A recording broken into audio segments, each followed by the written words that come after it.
मित्रों, आज मध्य प्रदेश के लोकप्रिय मुख्यमंत्री डॉक्टर मोहन यादव जी की अध्यक्षता में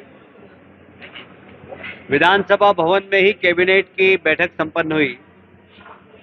आप सभी को विदित है कि पिछली कैबिनेट की बैठक में माननीय मुख्यमंत्री जी ने प्रस्ताव रखा था कि वेतन भत्ता जो माननीय मंत्रीगणों को मिलता है उसमें 1972 से एक एक्ट के अंदर ये प्रावधान था कि मंत्रियों को मिलने वाला वेतन भत्ता, उस पर लगने वाला इनकम टैक्स वो राज्य सरकार देगी।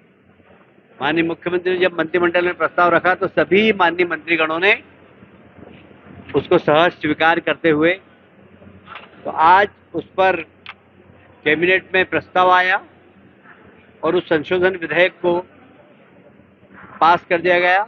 वो जल्दी ही विधानसभा में प्रस्तुत होगा। मुझे इस बात की प्रसन्नता है, जो निर्णय सरकार ने लिया उसी निर्णय के अनुसार विधानसभा के अध्यक्ष माननीय नरेंद्र सिंह तोमर जी ने भी और नेता प्रतिपक्ष उमंग श्रंगार जी ने भी यह घोषणा की कि हम भी अपना वेतन भत्ते पे लगने वाला इनकम टैक्स सरकार से नहीं, हम स्वयं भरेंगे। मैं अध्यक्ष जी का और नेता प्रतिपक्ष का इस कार्य के लिए धन्यवाद देता हूं सरकार की तरफ से। आप सभी जानते हैं कि लघु वनोपज जो कि हमारे आदिवासी भाइयों के द्वारा संग्रहित की जाती है और उसका एक बहुत बड़ा अंश राज्य शासन को भी के पास भी संग्रहित होता है और आदिवासी भाइयों को भी दिया जाता है। पर जो राज्य शासन के आने वाले अंश में अब ये निर्णय लिया गया कि इस अंश के माध्यम से जो भी राशि आएगी इससे हमारे आदिवासी भाइयों के क्षेत्र में ही विकास होगा। यह पैसा अन्यत्र नहीं लगाया जाएगा।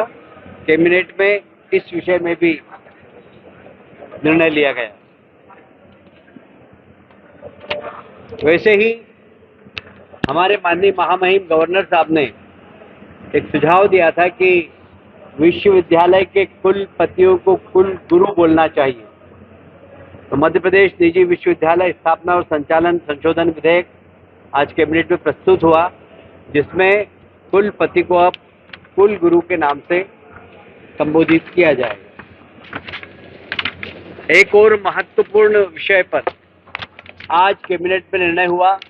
हम आए दिन देखते हैं कि नलकूप खनन होता है, खुले छोड़ दिए जाते हैं और उसमें बच्चे चले जाते हैं। इसके लिए अभी तक जवाबदारी फिक्स नहीं थी।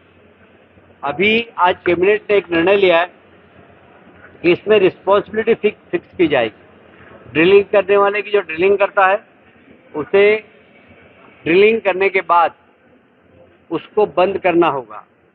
साथ ही जिसकी जमीन होगी, जिसने बोरिंग कराया, यदि उसने भी उस बोर को बंद नहीं किया तो उसके खिलाफ भी कार्रवाई होगी।